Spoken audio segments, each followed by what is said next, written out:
আমরা কঠিন একটা বাস্তবতার মুখোমুখি। আল্লাহ না করুন যদি পরিস্থিতি আরো জটিল হয়, যুদ্ধ যদি আরো দীর্ঘায়িত হয়, পরিস্থিতি যদি আরো খারাপের দিকে যায়, তাহলে সেক্ষেত্রে বিশ্বের অন্যান্য দেশের মতো আমাদের উপরও কঠিন পরিস্থিতি আসাটা অস্বাভাবিক নয়। তো এরকম পরিস্থিতিতে আমাদের কয়েকটা করণীয় আছে। সবচেয়ে বড় করণীয় যেটি, সেটি হলো আমাদেরকে সকল প্রকার অপচয় অপব্যয় বন্ধ করে আমাদেরকে মিত ব্যয়ী হতে হবে প্রত্যেকটা মানুষকে। এটা অবশ্য শুধু যুদ্ধ পরিস্থিতি বা সংকটাপন্ন পরিস্থিতিতেই না, বরং এটি সর্ব অবস্থায় এবং সারা বছর জুড়ে সারা জীবনভর পালনীয় বিষয়। আল্লাহ তাআলা কোরআনে কারীমে সূরা ফুরকানে আল্লাহর প্রিয় বান্দা, রহমানের বান্দা যারা, আল্লাহ যাদেরকে নিজের বান্দা হিসেবে পরিচয় দিয়েছেন, তাদের বৈশিষ্ট্য উল্লেখ করতে গিয়ে বলেছেন, ওয়াল্লাযীনা ইযা আনফাকু লাম ইউসরিফু ওয়া লাম ইয়াকতুরু ওয়া কানা বাইনা যালিকা কাওয়ামা। রহমানের প্রিয় বান্দা হলেন তারা যারা ব্যয় করার সময় অপচয় করে না, আবার কার্পণ্যও করে না, বরং মধ্যম পন্থা অবলম্বন করে। আল্লাহ বলেছেন, কুলু ওয়াশরাবু ওয়ালা তুসরিফু, খাও পান করো কিন্তু অপচয় করো না। জীবনে যদি কোথাও পানি অপচয় করেন, যতটুকু অপচয় করেছেন জীবনে আপনার এমন সময় আসবে হয়তো যখন ওইটুকু পানির জন্য আপনি ক্রাইসিসে পড়বেন। এইটুকু পানি হলে আপনার কাজ হতো, কিন্তু নাই, কারণ এর আগে আপনি সেটা অপচয় করে নষ্ট করেছেন, আপনার বরাদ্দে ছিল এটা নষ্ট করেছেন। এই জন্য আমাদের সারা বছরের জন্য এই প্রতিজ্ঞা করা দরকার যে আমরা অপচয় অপব্যয় করব না। যদিও কঠিন পরিস্থিতিতে টিকে থাকার জন্য মিতব্যয়ী আমরা অনেকেই হই, যখন দেখি আর কোনো উপায় নাই এবার আমরা খুব হিসাবী হয়ে যাই। যদিও হিসাবী হওয়াটা আমাদের সারা বছর হওয়া উচিত।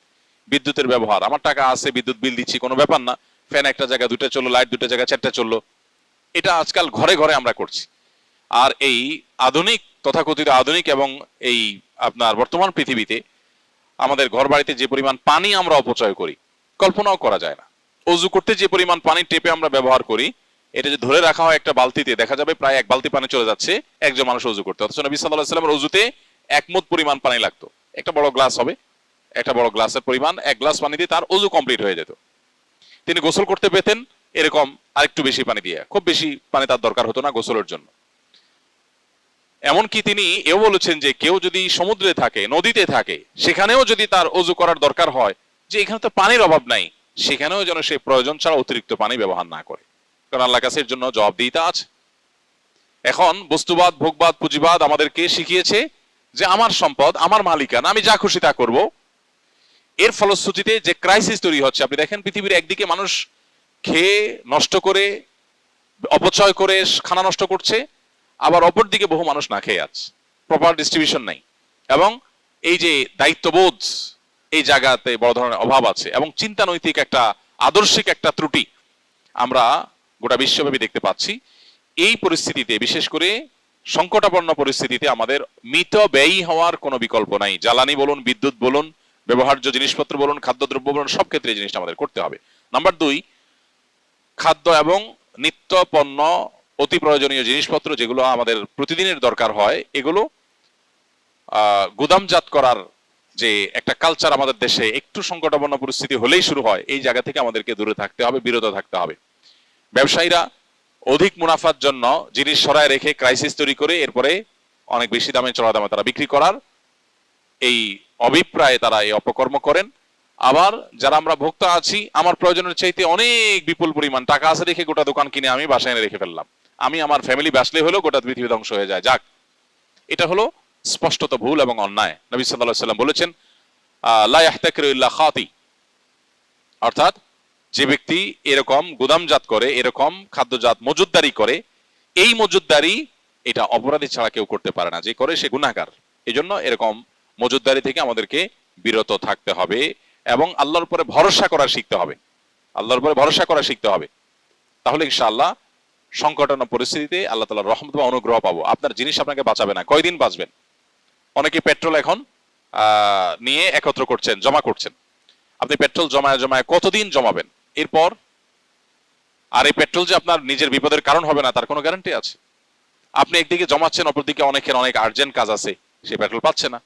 তো এগুলো হলো আল্লাহর প্রতি আমাদের যে ভরসার জায়গাটা, সেটা দুর্বল হয়ে যাওয়ার দলিল, এবং মুমিন হিসাবে আমাদের যে করণীয় সেটা আমরা ভুলে যাওয়ার প্রমাণ। অতএব একজন ইমানদার, তার আচরণ এটা হতে পারে না। তৃতীয়ত, ভয় বা আতঙ্কগ্রস্ত না হয়ে আমাদের উচিত আল্লাহর উপর ভরসা করা। সকল অবস্থাতেই আল্লাহর উপর ভরসা থাকতে হবে। রিজিকের মালিক আল্লাহ রাব্বুল আলামিন, অতএব পূর্ণ আস্থা থাকতে হবে। মা মিন দাব্বাতিন ফিল আরদি ইল্লা আলাল্লাহি রিজকুহা, এই পৃথিবীতে এমন কোনো প্রাণী নাই যে প্রাণীর রিজিকের দায়িত্ব আল্লাহর উপর নাই। আল্লাহ যতটুকু বরাদ্দ রেখেছেন ততটুকু আসবেই, আর যে ভোগান্তি আল্লাহ লিখে রেখেছেন সে ভোগান্তি আমি মজুদদারি করেও ঠেকাতে পারবো না। অতএব আতঙ্কিত নয়, বরং হতে হবে আল্লাহর উপরে ভরসা করার মানসিকতা। আল্লাহ বলেছেন ওমাইয়া তাওয়াক্কাল আল্লাহ ফাহুয়া হাসবু, যে ব্যক্তি আল্লাহর উপর ভরসা করে আল্লাহ তার জন্য কি হয়ে যান, যথেষ্ট হয়ে যান। ইমানদারের জন্য আল্লাহর উপর ভরসা এটা অনেক বড় একটা পাওয়ারফুল জিনিস, যে আল্লাহর উপর ভরসা করবে। অতএব আতঙ্কিত হওয়া যাবে না। আমাদের এই যে মজুদদারি, যত রকমের অসৎ উপায়, এগুলো মূলত আতঙ্কিত হওয়া থেকেই হয়। আতঙ্ক না হয়ে আল্লাহর উপর ভরসা করতে হবে। নাম্বার 4, দেশের প্রতিটা খালি জায়গা যেখানে চাষযোগ্য বা চাষ করা যায় সেখানে চাষাবাদ করা দরকার। আমরা আমাদের শৈশবে ছেলেবেলায় ছোট সময় দেখেছি আমাদের মা চাচিরা গ্রামের বাড়ির উঠোনে তারা লাল শাক বুনতেন, তারা লাউ লাগাতেন, গাছ লাগাতেন, শিম গাছ লাগাতেন, বিভিন্ন রকমের ফসল চাষ করতেন। আমি খুব সচেতন ভাবে লক্ষ্য করেছি যে এখন সেই গ্রামে সেই বাড়িতেই যাই, সেই মা চাচিরাই আছেন, কিন্তু এখন আর কোনো ঘর বাড়ির সামনে উঠানে খালি জায়গাগুলোতে সেরকম গাছ লাগাতে দেখা যায় না। কারণ এখন সবার কাছে কম বেশি টাকা আছে, ছেলে দেশে বিদেশে থাকে, উপার্জন করে, কেন এগুলো করবে? অনেক ছেলে বাবা মাকে উল্টা নিরুৎসাহিত করে যে কোনো কাজ করবা না, তুমি বসে বসে খাও, আমি এত টাকা করতেছি, কাজ কামাই করছি কেন, তাহলে তুমি কেন কষ্ট করবে? তো এটা হলো আমাদের অনেক বড় একটা ভুল। আল্লাহ না করুন যুদ্ধ পরিস্থিতিতে যদি সংকটাপন্ন পরিস্থিতি তৈরি হয়, দুর্ভিক্ষের মতো পরিস্থিতি তৈরি, আল্লাহ না করুন যদি আরো প্রলম্বিত হয়, এই যুদ্ধ না হোক পরবর্তীতে কখনো হয়, তাহলে আমাদের টিকে থাকার জন্য আর কিছু না থাকলে হোক খাদ্যটা দরকার। এই খাদ্যটার যোগান, আমরা এখন যে বিদেশি খাদ্যের উপর নির্ভরশীল, আমরা যে এখন বাহিরের যে ফুড এটার উপর নির্ভরশীল, এই নির্ভরশীলতা কমানোর জন্য আমাদের নিজেদের স্বয়ংসম্পূর্ণতা আনার জন্য প্রত্যেকটা মানুষকে তার আশপাশে চাষাবাদ করার অভ্যাস গড়ে তুলতে হবে। গ্রামে গঞ্জে এখন আর বাড়ির উঠোনে ঘরের আশেপাশে গাছ টাছ লাগাতে দেখা যায় না। আগে এমন চাল খুব কম পাওয়া যেত, এমন ঘর খুব কম পাওয়া যেত যে ঘরের চালে কোনো না কোনো গাছের লতা পাতা এটা নাই। আর এখন আপনি খুঁজে দেখেন 100-র ভিতরে 2-4টাও পাবেন না। এটা দুর্ভাগ্যজনক একটা পরিণতি আমাদের। আমরা পৃথিবীর এই ঝকঝকে আধুনিক বাস্তবতা এটা দেখে আমরা ভুলে গেছি যে আমাদের চাষাবাদ হলো আমাদের বেঁচে থাকার মূল মাধ্যম। আমরা অতিরিক্ত পশ্চিমাদের উপরে ডিপেন্ডেন্ট হয়ে গেছি।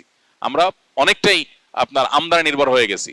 আমদানি নির্ভর, গম বন্ধ হয়ে গেলে আমাদের বেকারি বন্ধ হয়ে যাবে, আমাদের রুটি বন্ধ হয়ে যাবে, আমাদের খাবার বন্ধ হয়ে যাবে, শেষ। অতএব এই জায়গা থেকে প্রত্যেকটা মানুষ যদি আমরা সচেতন হয়, শুধু এই পরিস্থিতি না, সব সময় চাষাবাদ করা একটা ইবাদত, একটা নেক আমল। চাষাবাদ করা একটা নেক আমল। আপনি সওয়াবের নিয়তে চাষাবাদ করবেন, সওয়াবের নিয়তে চাষাবাদ করবেন। এর আগে আমি বারবার বলেছি, আমরা চাষাবাদ করার চেষ্টা করি, ঢাকা থেকেও চেষ্টা করি, আলহামদুলিল্লাহ, খেতে করার চেষ্টা করি, শুধু ছাদে না। হ্যাঁ, সবার হয়তো জায়গা নাই, আমার নিজের জায়গাও নাই, আমি আরেকজনের জায়গাতে করতেছি, আমি নিজের জায়গা করছি তা না। তো আপনি আরেকজনের জায়গায় বলে যদি করেন, খুঁজেন, মানসিকতা যদি থাকে, কোন একটা রাস্তা বের হবে ইনশাআল্লাহ বিদিল্লাহ। আর বিশেষ করে গ্রামে গঞ্জে তো আমরা চাইলেই অনেকে করতে পারি। তাহলে এটা চতুর্থ করণীয়। 5 নম্বর হলো তওবা করা, ইস্তেগফার করা, আল্লাহ তাআলার কাছে পরিপূর্ণভাবে। আল্লাহ যেন আমাদেরকে এই কঠিন পরিস্থিতিতে রক্ষা করেন। আল্লাহ তাআলা সূরা নূহের মধ্যে বলেছেন, ফাকুলতু আস্তাগফিরু রাব্বাকুম ইন্নাহু কানা গাফফারা ইউরসিলিস সামাআ আলাইকুম মিদরারা ওয়া ইউমদিদুকুম বিআমওয়ালিন ওয়া বানিন ওয়া ইয়াজআল লাকুম জান্নাতিন ওয়া ইয়াজআল লাকুম আনহারা। খুব বেশি ফসল যেন হয়, গাছ ফল ফলাদি যেন হয়, আমাদের রিজিকে বরকত যেন হয়, এটার জন্য ইস্তেগফার করার পরামর্শ দিয়েছেন নূহ আলাইহিস সালাম তার জাতিকে। আল্লাহ কোরআনে সেটা উল্লেখ করেছেন। এজন্য আল্লাহর কাছে ইস্তেগফার এর সুফল, এর অদৃশ্য সুফল আমরা ভোগ করবো ইনশাআল্লাহ আমাদের রিজিকে বরকতের মাধ্যমে। এই জন্য আল্লাহর কাছে ইস্তেগফার এবং দোয়া আমাদের করতে হবে। আল্লাহ তাআলা এই কঠিন পরিস্থিতিতে আমাদের সবাইকে উত্তরণের পথ দেখিয়ে দিন এবং এই কঠিন পরিস্থিতি থেকে বিশ্ববাসীকে আল্লাহ তাআলা মুক্তি দান করুন এবং জালিমদের জুলুম এর পরিত্রাণ, জুলুম থেকে পরিত্রাণের পথ আল্লাহ তাআলা আমাদেরকে খুঁজে বের করার তৌফিক দান করুন।